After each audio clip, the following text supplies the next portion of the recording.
Hi friends, naphthalene బాల్స్ని మనం బట్టల మధ్యన పెట్టేటప్పుడు డైరెక్ట్గా పెట్టకుండా ఇలా చిన్న క్లాత్లో 4 వైపులా క్లోజ్ చేసి మనం దీంతో రబ్బర్ కూడా పెట్టకూడదు, దారంతో మన దారం ఉంటుంది కదా, మనం మామూలు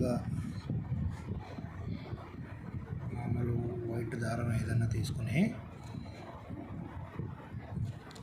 ఈ విధంగా ప్యాక్ చేస్తే బట్టలు ఎట్టి పరిస్థితుల్లో పాడవకుండా స్మెల్ ఎక్కువ కాలం ఉండేలాగా మనకి ఇలా ప్యాక్ చేసుకోవాలి. ఇలా ప్యాక్ చేసుకుని